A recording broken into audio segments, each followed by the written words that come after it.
कल मेरे घर पे पुलिस वाले आए थे और मैं नहाने गई हुई थी। मम्मी को आके पूछा इमरान का है, ही डायरेक्ट घर में घुस गया, मारा मेरे भाई को, बहुत बुरा मारा, उठा उठा के पकड़ा, कमरा बंद करके मारा। मैंने बोला मेरे बेटे को छोड़ दो, बेकसूर है। मेरी अम्मी को धक्का दिया है, पूरे गिरा दी, उनकी रीढ़ की हड्डी पे लगी, उनका ऑपरेशन था वैसे भी 10 दिन बाद। रैली निकल रही थी तो उनका रूट ये नहीं था, लेकिन वो जानबूझ के इस रूट से आए, जय श्री राम के नारे लगा रहे थे और अजीब अजीब तरीके से गाने बज रहे थे। वो गाने भी गलत तरीके का मतलब था गानों का। इसके ऊपर चढ़ गए वो जी, यही वो टीन है। हाँ, यही टीन है। इस पर टूट चढ़ गए और वो उसके बाद जो है उन्होंने झंडे दिखाए, भगवा कलर के झंडे दिखाने के बाद, और गलत तरीके से इशारा कर रहे थे, गलत कमेंट कर रहे थे ऊपर चढ़ने के बाद। किसी मुस्लिम ने तो रेडी तोड़ी नहीं, मेरी तो हिंदू ने तोड़ी है। वो लोग कह रहे हैं कि ये हमला मुस्लिमों ने कराया था, ठीक है, और ऐसे ये हमला मुस्लिमों ने नहीं कराया था, इन्हीं लोगों ने कराया था। इसका मेरे पे प्रॉपर वीडियो प्रूफ है। क्या पता इन्हें टारगेट ही मुस्लिम करना हो, पर वो गलती से हम टारगेट हो गए। अब हिंदू को काट रहा, तो हिंदू का पलायन तो हिंदू ही करा रहा है ना। हमने कुछ सुअर पाले थे, उनको भी इन्होंने कुछ जहर देके और कुछ तरीके से उनको मार दिया गया। हाँ जी, झगड़े होते हैं यहाँ पे, बड़े बड़े मांस के टुकड़े फेंके जाते हैं और बोन फेंके जाते हैं। जैसे फेंकता है, ये सामने वाले फेंकते हैं सब, और जो गलियों में सामने है हमारे वो फेंकते हैं। तो इसलिए हम मोदी जी से रिक्वेस्ट कर रहे हैं हाथ जोड़ के कि हमारा देश हिंदुस्तान हमारा है। इनको पाकिस्तान दिया था तो इनको पाकिस्तान भेजा जाए। केरलम फाइल्स आई फिल्म तो भी बोलने लगे सब झूठ है। कश्मीर फाइल आई तो बोलने लगे सब झूठ है। धुरंधर फिल्म आई तो बोलने लगे झूठ है। अब अनपढ़ राजा को आपके बच्चों की पढ़ाई से तो कोई मतलब है नहीं, क्योंकि अनपढ़ राजा को पता है आप वोट उसी नाम पे देते हैं, तो इसलिए वो स्कूल की बात नहीं करेंगे, अस्पतालों में मोमबत्ती में ऑपरेशन होता है बात नहीं करेंगे। बात क्या कर रहे हैं? कह रहे केरला फाइल सबको दिखलाया, नफरत फैलाने की बहुत कोशिश की, हिंदू मुसलमान का दंगा झगड़ा कराने की, लेकिन विपक्ष वाले कह रहे हैं ये तो झूठ है। हमारा देश किस रास्ते पर चल पड़ा है, ये सवाल अब सिर्फ बहस नहीं बल्कि हर उस आँख की नमी बन चुका है जो रोज़ ऐसी खबरें देख रही है। जो तस्वीरें देश के अलग अलग कोनों से सामने आ रही हैं वो सिर्फ घटनाएं नहीं बल्कि एक ऐसे माहौल की कहानी कह रही हैं जहां डर, नफ़रत और खामोशी साथ साथ चल रहे हैं। आज फिर एक ऐसा वीडियो सामने आया जिसे देखकर आंखें नम हो जाती हैं और दिल में एक शर्मिंदगी घर कर लेती है। नमस्कार, मेरा नाम हैदर अब्बास नकवी है और आप लोग मुझको इस वक्त दा स्वतंत्र पर देख रहे हैं। क्या यही वो भारत है जिस पर हमें गर्व होना चाहिए? घटना अजमेर की है। जी हाँ, अजमेर की घटना इस सवाल को और गहरा कर देती है।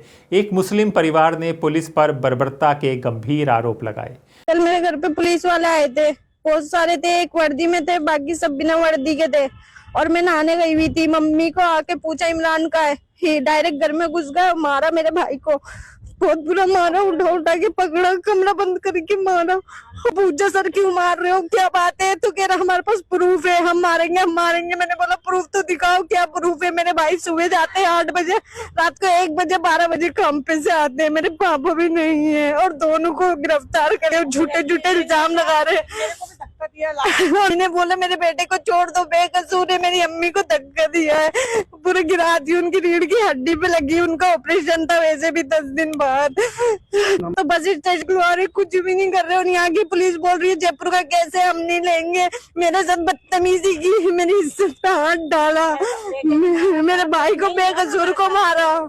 जो ना मेरे को तो इंसाफ से दिलाई, मतलब उठाओ मत, ऐसा यही अंदर ले लो। अंदर लेके खूब मार रहा। फिर मैंने गेट खुला तो उसके बाल पकड़ रखे थे, मशेरी पे धक्के दे रहा था, तो सो रहा था काम पे से आके खाना खाके। मेरे बेटे की कोई गलती नहीं है, हमें कुछ पता नहीं है कौन का है क्या नहीं है, हमें नहीं। और वजह पूछ रहा तो भी नहीं बता रहा। हाँ, मेरे को धक्का दिया और क्या तुम कुछ मत बोलो माता जी, है ना। ये देखो मेरा ऑपरेशन है, मेरे दोनों पैरों में पट्टे बंद, एक का बांध के है ना। और धक्का दुक्की दिया क्या तुम मत बोलो, ये बोल लिया तो कैसे ले जाएंगे? बड़ा ले, वो कह रहा है तो तेरे को लेके जाएंगे, तेरा फोन दे, सबके फोन ले रहा है। अब हम वीडियो बना रहे हैं, कुछ प्रूफ करें तो कैसे करें? नमस्कार, मैं राष्ट्रीय मानव अधिकार परिषद से राष्ट्रीय अध्यक्ष सना खान एवं अल्पसंख्यक प्रकोष्ठ से। आज जो बर्बरता पुलिस द्वारा कि हमारे देश में नारी को बहुत पूजनीय माना जाता है और बिना किसी अपराध के, बिना किसी वजह के उस लड़की के साथ जो बदतमीजी हुई है वो बदतमीजी बड़ी ही शर्मसार है, इंसानियत के नाम पे कलंक है। आगे उसने इंसाफ के लिए गुहार लगाई तो वहां पर भी वो रात में जा रही है, थाने पे जा रही है, घर वालों के लिए पूछ रही है, भाइयों के लिए पूछ रही है, कोई उसका अपराध सिद्ध नहीं बता रहा है, कोई अपराध की वो पूछताछ कर रही है माँ बेटी, उसके बारे में कोई बताया नहीं जा रहा। ये उनकी माँ मेरे साथ खड़ी हुई है, मौजूद है। इन्होंने पूछा कि भाई मेरे बच्चे का कसूर क्या है, कसूर तो बताओ। कसूर ना बताते हुए सिर्फ और सिर्फ उनके साथ में अभद्र व्यवहार हो रहा है। तो क्या चाह रही है ये, हमारे प्रशासन को क्या हो गया है कि एक महिला के साथ इतनी बर्बरता किस तरीके की कि उसको बाहर निकाला गया और अपराध पूछने के बाद भी उसका अपराध नहीं बताया गया। एसपी साहब को शिकायत दे दी गई है। भाइयों का जो भी अगर कसूर है, उस कसूर को, उस अपराध को सिद्ध किया जाए, साबित किया जाए। अगर वो अपराध साबित होता है तो वो दंड के हकदार है, अन्यथा बिना दंड के, बिना किसी अपराध के बच्ची के साथ में जो लड़के हैं उनकी बहन के साथ में बदतमीजी की है। तो मैं माननीय एसपी महोदय से निवेदन करती हूँ कि इनको इंसाफ दे। पीड़ित महिला का कहना है कि 3 मार्च 2026 को पुलिस बिना वारंट के घर में घुसाई, बदसलूकी की, यहाँ तक कि उसकी बीमार मां, जिनकी हाल ही में सर्जरी हुई थी, उन्हें भी नहीं बख्शा गया।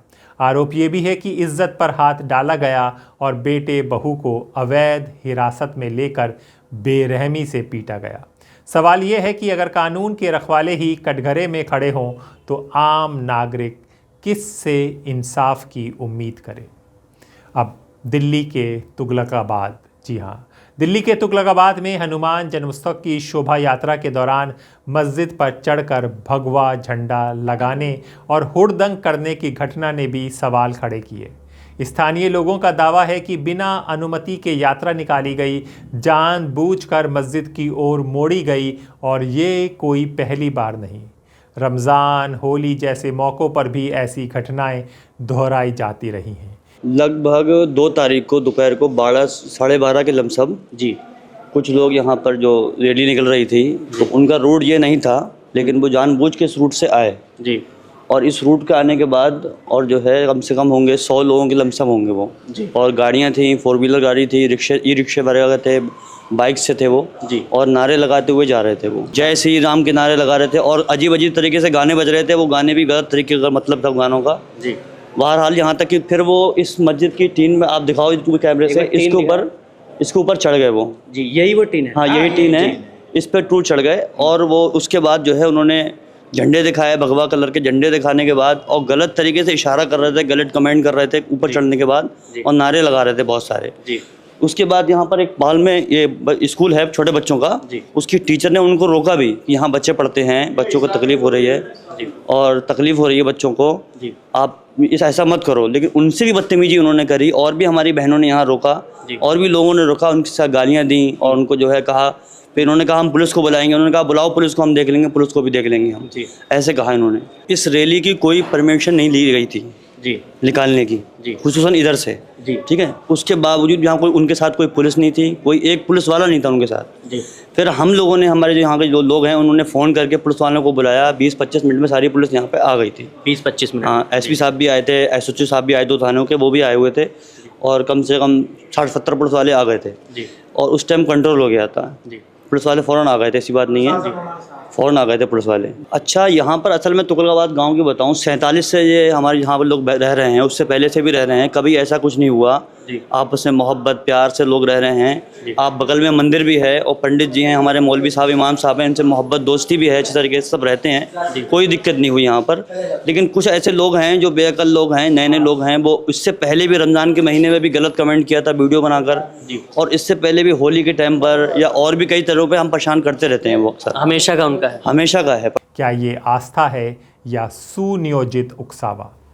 अब बात ट्रेन की कर लें। जी हाँ, ट्रेन में मुस्लिम महिलाओं को निशाना बनाकर धार्मिक गाने बजाना और वीडियो बनाकर वायरल करना, क्या इसे भक्ति कहा जाएगा या फिर नफरत का खुला प्रदर्शन?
वहीं एक हिंदू दुकानदार की अंडे की दुकान में तोड़ फोड़ कर उसका ठीकरा मुसलमानों पर फोड़ने की कोशिश की गई और ख़ुद दुकानदार का सामने आकर सच्चाई बताना ये दिखाता है कि कैसे पहचान के आधार पर लोगों को बलि का बकरा बनाया जा रहा है। किसी मुस्लिम ने तो रेडी तोड़ी नहीं, मेरी तो हिंदू ने तोड़ी है।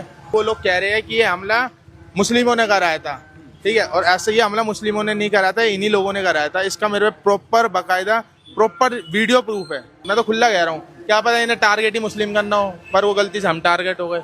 अब हिंदू को काट रहा है तो हिंदू का पलायन तो हिंदू ही करा रहा है ना। अब आप बताइए, अगर कल को हमारी रोजी रोटी छिन गई, हम भी तो यहाँ से बेच बाच के कहीं और ही जाएंगे काम धंधा करने। तो पलायन कौन कर रहा है, किसके चक्कर में पलायन कर रहा है? हिंदू के चक्कर में हिंदू पलायन कर रहा है ना। सर दुकान लगाएंगे, कल को फिर आके जान से मार दिया तो क्या करेंगे? हमारे को तो खुली धमकी, अगर आपके अंडे की रेडी लगी तो काट के नाले में फेंक देंगे। बताइए क्या कर सकते हैं हम? पर आप ये देखने, गरीब आदमी की रोजी रोटी पे लात मारा, 1.5 महीना हो गया। कोई बंदा जिसका घर ही उससे चलता हो तो वो कैसे सरवाइव करेगा? तुम हिंदू के सगे नहीं हो तो तुम क्या हिंदू मुस्लिम का वो बना रहे हो प्रोपेगेंडा? सर मैं देखता हूँ, पहले हमारी पूरी शॉप तोड़ रखी होती है। जैसे हम गाड़ी से उतरते हैं, इनमें से एक तो सचिन और हिमांशु थे, उन्होंने हमारी गुद्दी पे पकड़ रखी। आपको वीडियो दिखाऊंगा शैंक की। ये 3 लोग तो थे जो वीडियो में उस टाइम पे इनने हमें पकड़ रखा था, ठीक है। इन्होंने एकदम आते हमारे साथ भी हाथापाई स्टार्ट कर दी थी। तो और क्या कहते हैं, मेन मुद्दा तो इनका ये था कि यहाँ पे मोमडन आके अंडा खाता है। भाई एक बात बताइए, अंडे की रेडिया हिंदू भी खाता है, मोमडन भी खाता है। त्रिनगर में इतनी शॉप्स है जहाँ पे हिंदू भी जाता है, मोमडन भी जाता है। तो आप सब दुकानें बंद कराइए ना। क्यों गरीब आदमी की पेट पे क्यों, किस वजह से लात मारी है? बात दिल्ली के त्रिनगर में। जी हाँ, दिल्ली का त्रिनगर इस बार बहुत सुर्खियों में है। उत्तम नगर के बाद त्रिनगर के चर्चे हो रहे हैं। दिल्ली के त्रिनगर में मुस्लिम घरों के बाहर कथित तौर पर सुअर के पिंजरे रखकर उन्हें डराने की कोशिश की गई है और जब मीडिया पहुंची तो सबूत हटाने की जल्दबाजी। ये सब किसी एक घटना का हिस्सा नहीं बल्कि एक बड़े पैटर्न के ओर इशारा करता है।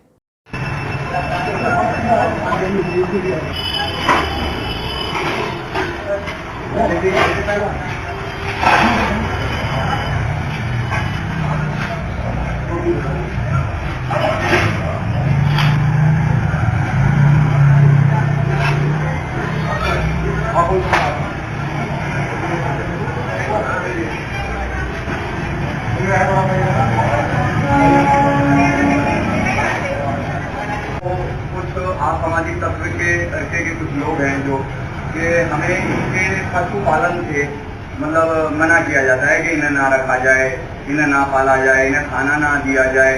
कुछ लोग इस तरीके के भी हैं यहाँ, कुछ मतलब उल्टी सीधी चीजें डालते हैं। आप लोगों को कोई भी जानवर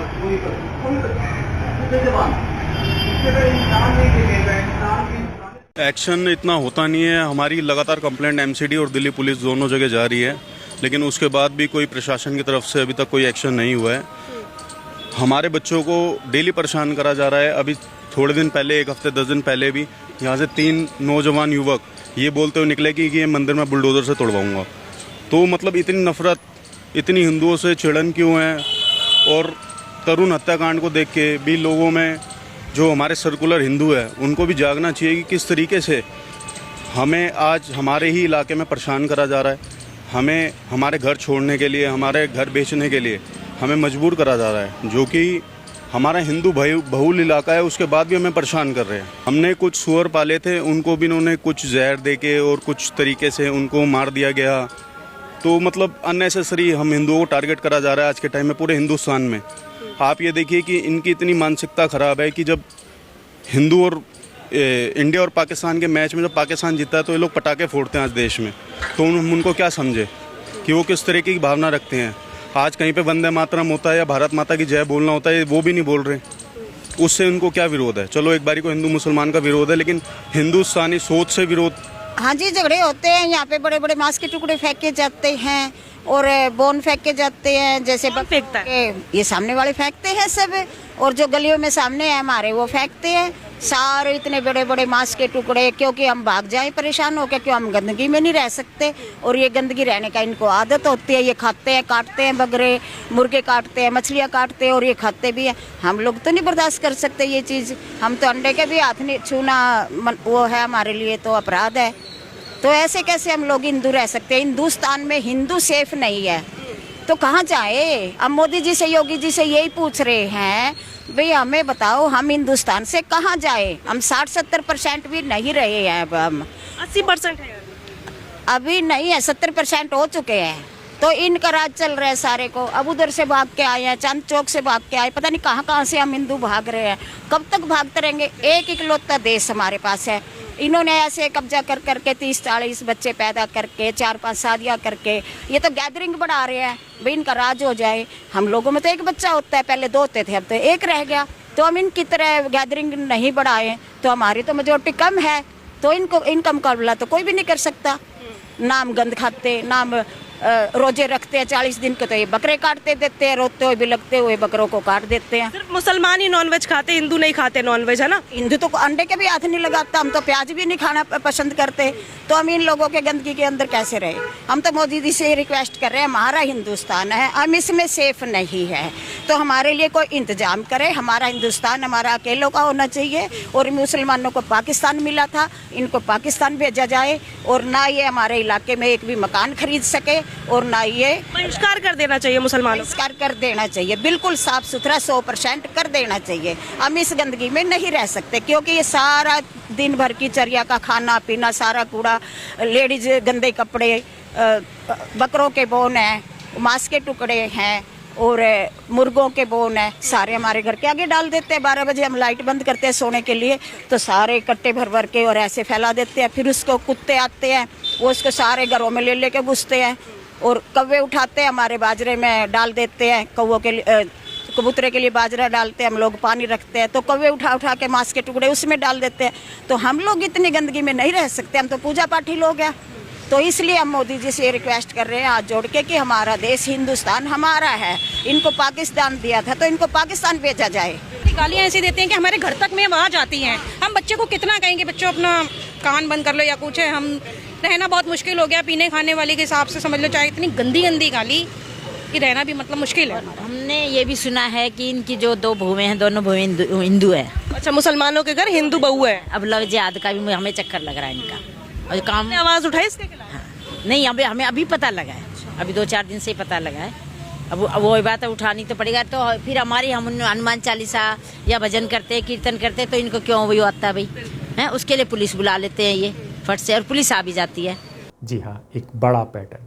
सवाल ये है कि क्या नफ़रत अब इतनी सामान्य हो गई है कि उसे छिपाने की भी ज़रूरत महसूस नहीं होती? आइए आगरा चलते हैं। आगरा में अली असगर की संदिग्ध मौत ने व्यवस्था पर एक और गंभीर सवाल खड़ा कर दिया। जीएसटी अधिकारियों पर रिश्वत और धमकी के आरोप लगाने के 4 दिन बाद ही उनकी मौत हो जाती है। बेटे का आरोप है कि शिकायत वापस लेने के लिए धमकियां दी जा रही थीं। अगर एक कारोबारी अपनी बात कहने के बाद सुरक्षित नहीं है, तो फिर क्या नया भारत किसके लिए सुरक्षित है? ये सवाल है, इसका जवाब आप कमेंट बॉक्स पर लिख सकते हैं। सर, लोग बात दिखाने की कोशिश कर रहे हैं एक्सीडेंट, बट ये एक्सीडेंट नहीं है, अटेम्प्ट टू मर्डर है। और ये जो हुआ है ये प्रशासन की तरफ से हुआ है। हमारा काम है ट्रांसपोर्ट का, तो हमारी जो गाड़ियां हैं वो चलती हैं आगरा टू जयपुर, ठीक है। पापा जा रहे थे जैसे हमेशा जाते हैं वैसे ही, उनकी गाड़ी जो है वो पकड़ी गई है। 8 नंबर मैडम है रेशु त्रिपाठी, उन्होंने आके पकड़ी है। मेरे फादर ने बोला है पेपर चेक करने के लिए, आप पेपर चेक करिए। उन्होंने पेपर चेक नहीं किए हैं। उन्होंने बोला हमें ऊपर से सूचना है या कहीं से कुछ भी, उन्होंने बिल्कुल पेपर चेक नहीं किए और उन्होंने ड्राइवर को लिया और चले गए। जबकि पूरा हक है कि जो मालिक है वो भी साथ में जा सकता है, बट उनको वहाँ छोड़ दिया गया है। उसके बाद में फादर से जो बात हुई है वो 2 बजे तक बात हुई है, वो वहीं पर थे उस जगह पर। फिर सीधे उनका कोई कॉल नहीं उठाया, हमने कॉल करते रहे, फ़ोन नहीं उठाया उनका। फिर जो है सुबह 4:30 या 5 बजे समथिंग जो है हमारे पास में 5:30 बजे ये न्यूज़ आई है कि ऐसे ऐसे करके ये हैं और यहाँ पर इनकी जो है एक्सीडेंट हो गया है और ऐसे इनकी बॉडी पड़ी हुई है। तब वहाँ पर एम्बुलेंस पहुँची है या एम्बुलेंस पहुँची है नहीं पहुँची ये भी नहीं मालूम है हम लोगों को। हम लोगों को तो यहाँ सुबह आके पता चला। सर एक्सीडेंट नहीं है, ये जो है प्रॉपर अटेम्प्ट टू मर्डर है, क्योंकि उनके सर पर पीछे हेड पर बहुत खतरनाक इंजरी है और 2-3 जगह उनके कट के भी निशान है, लेफ्ट शोल्डर पर, आर्म्स पर भी। अगर एक्सीडेंट होता तो वो अलग चोटें होती हैं सर, ये चोट अलग है। सर जहाँ तक हम समझते हैं और जहाँ तक सबको नजर आ रही है ये चीज़, ये जो है ये जो अपना नगर निगम ऑफिस है, सेल टैक्स ऑफिस, वहाँ से उन लोगों का हाथ है। हाँ, हमने कंप्लेंट करी थी, हमने ऊपर तक कंप्लेंट की है, उनकी लखनऊ तक कंप्लेंट की है। उनकी तरफ से जो है मेरे पापा के ऊपर बहुत ज्यादा प्रेशर डाला गया था कि आप कंप्लेंट वापस ले लो, आप वापस ले लो। अलग अलग नंबरों से उनके पास में धमकियां भी आई हैं कि आप कंप्लेंट वापस ले लो, नहीं तो आपको हम बिजनेस नहीं करने देंगे, आपको हम मरवा देंगे, आपके बच्चों को मरवा देंगे, हम लोगों को मरवा देंगे। और पापा ने ये चीज नहीं करी, पापा ने केस वापस। कौन लोग इसमें शामिल हो सकते हैं? सर हमें क्लियर पता नहीं है, पर जहाँ तक है जिसके नाम पर हमने कंप्लेंट की है वो सब इसमें इंक्लूड है। कंप्लेंट जो करी गई थी वो एक 5 नंबर वार्ड से है, निवेदिता सिंह करके, और उनके हस्बैंड का भी हमको डाउट है, अजय यादव या अजय पाल, जो भी उनका नाम हो, विजय, वो नहीं मालूम। और कल जो मैम आई हैं जो बोल रही थी कि आपकी गाड़ी जो है इलीगल है, जब उनसे पेपर की बोला गया है आप पेपर क्यों नहीं चेक कर रहे हो, है ना? अगर आपको लग रहा है कि हमारे पास में फर्जी माल है या कुछ भी, आपको पेपर चेक करने थे, आप ऐसे गाड़ी कैसे ला सकती हो, वो भी मालिक को उतार कर? तो हमें तो साफ नजर आता है कि इसमें उनका भी हाथ है। 8 नंबर मैडम है, उनका नाम है नाम बता दूंगा, केशु त्रिपाठी नाम है। और इसी बीच जब देश के प्रधानमंत्री उन फिल्मों की तारीफ करते हैं जिन्हें समाज का एक बड़ा वर्ग प्रोपेगेंडा मानता है, जैसे केरल फाइल्स, कश्मीर फाइल्स या धुरंधर, तो ये सवाल और बड़ा हो जाता है कि क्या सत्ता भी इस नैरेटिव का हिस्सा बन चुकी है? झूठ बोलने में माहिर है। केरलम फाइल्स आई फिल्म तो भी बोलने लगे सब झूठ है। कश्मीर फाइल आई तो बोलने लगे सब झूठ है। धुरंधर फिल्म आई तो बोलने लगे झूठ है। कुछ भी करो बता देना, झूठ फैला देना। इन दिनों एफसीआरए को लेकर के भी ऐसा ही झूठ फैलाया जा रहा है। यूसीसी के लिए ऐसा ही झूठ फैलाया जा रहा है। गोवा में यूसीसी है, दशकों से है, लेकिन झूठ फैलाना, एफसीआरए के लिए झूठ फैलाना, सीए के लिए झूठ फैलाना, धुरंधर जैसी फिल्म के लिए झूठ फैलाना, केरलम फिल्म के लिए झूठ फैलाना, कश्मीर फाइल फिल्म के लिए झूठ फैलाना, ये झूठ फैलाने का कारोबार लेके बैठे हुए हैं। दोस्तों, ये सिर्फ मुसलमानों का मुद्दा नहीं है। ऐसा सोचिए मत कि ये सिर्फ मुसलमानों का मुद्दा है और आप मुस्कुराते रह जाएंगे। ये भारत के संविधान, उसकी आत्मा और उसकी एकता का सवाल है। संविधान हर नागरिक को सम्मान और बराबरी का अधिकार देता है, लेकिन जब पहचान के आधार पर डर और भेदभाव बढ़ता है तो ये देश की बुनियाद को कमज़ोर करता है। भैया, चुनाव आ गया है, अब अनपढ़ राजा को आपके बच्चों की पढ़ाई से तो कोई मतलब है नहीं। अनपढ़ राजा निकल पड़े हैं नफरत फैलाने के लिए, राज्य दर राज्य नफरत फैलाने का नया नया तरीका, नया नया फॉर्मूला। क्योंकि अनपढ़ राजा को पता है आप वोट उसी नाम पे देते हैं, तो इसलिए वो स्कूल की बात नहीं करेंगे, अस्पतालों में मोमबत्ती में ऑपरेशन होता है बात नहीं करेंगे, नौजवान बेरोजगार है बात नहीं करेंगे, काला धन नहीं आया बात नहीं करेंगे, रुपया लगातार गिर रहा है बात नहीं करेंगे, digital India, make in India, आत्मनिर्भर भारत पे बात नहीं करेंगे। बात क्या कर रहे हैं?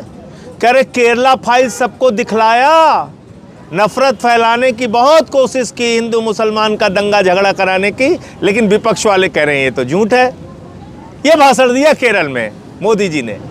देश के प्रधानमंत्री हैं, शर्म आती है। देश के मुद्दों पे बात नहीं करते प्रधानमंत्री, देश की तरक्की पे बात नहीं करते, खाली नफरत की बात करते हैं। कभी कश्मीर फाइल्स दिखाते हैं, कभी केरला फाइल्स दिखाते हैं। अरे मोदी जी, हम तो आपसे कह रहे हैं चलिए एप्स्टीन फाइल्स देखते हैं, चलिए एप्स्टीन फाइल्स देखते हैं। मैंने पूछा तो था संसद में, एप्स्टीन फाइल्स पे आपके ऊपर आरोप लगा, आपके मित्रों पर आरोप लगा, आज तक आप नहीं बोले। एप्स्टीन फाइल्स क्यों नहीं देखते? देश की जनता को दिखाइए एप्स्टीन फाइल्स, पता चले उसमें क्या असलियत है, पता चले क्यों आप अमेरिका के आगे, इजराइल के आगे झुके हुए हैं। तो केरला फाइल्स की बात करते हैं, कश्मीर फाइल्स की बात करते हैं, एप्स्टीन फाइल्स की बात नहीं करते। इसलिए इनसे सावधान हो जाइए। अगर अपने बच्चों का और इस देश का भविष्य सुरक्षित रखना चाहते हैं तो नफरत फैलाने वाले देश के प्रधानमंत्री से बचिए। ये सिर्फ हिंदुस्तान में नफरत फैलाने का काम करते हैं। अरब में जाके तो अरबी में भाषण देते हैं, वहाँ तो सिखों को गले लगाते हैं जोर जोर से। मस्जिद में भी चले जाते हैं, कतर के, ब्रुनई के, दुबई के, यूएई के, वहाँ समस्या नहीं है मुसलमानों से, यहाँ समस्या है क्योंकि यहाँ पे नफरत फैला के वोट लेना है।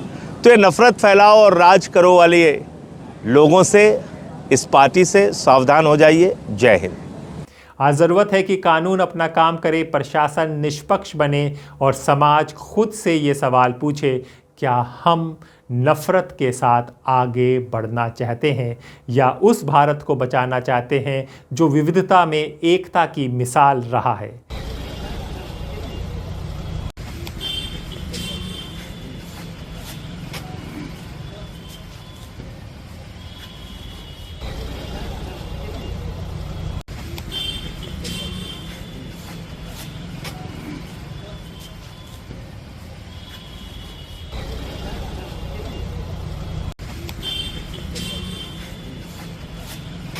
क्योंकि अगर आज हम खामोश रहे तो कल ये खामोशी ही सबसे बड़ा अपराध बन जाएगी। और सबसे बड़ी बात, जो हमारे नेता हैं वो सबके नेता बने, किसी एक कौम, एक समुदाय के नेता ना बने। नमस्कार।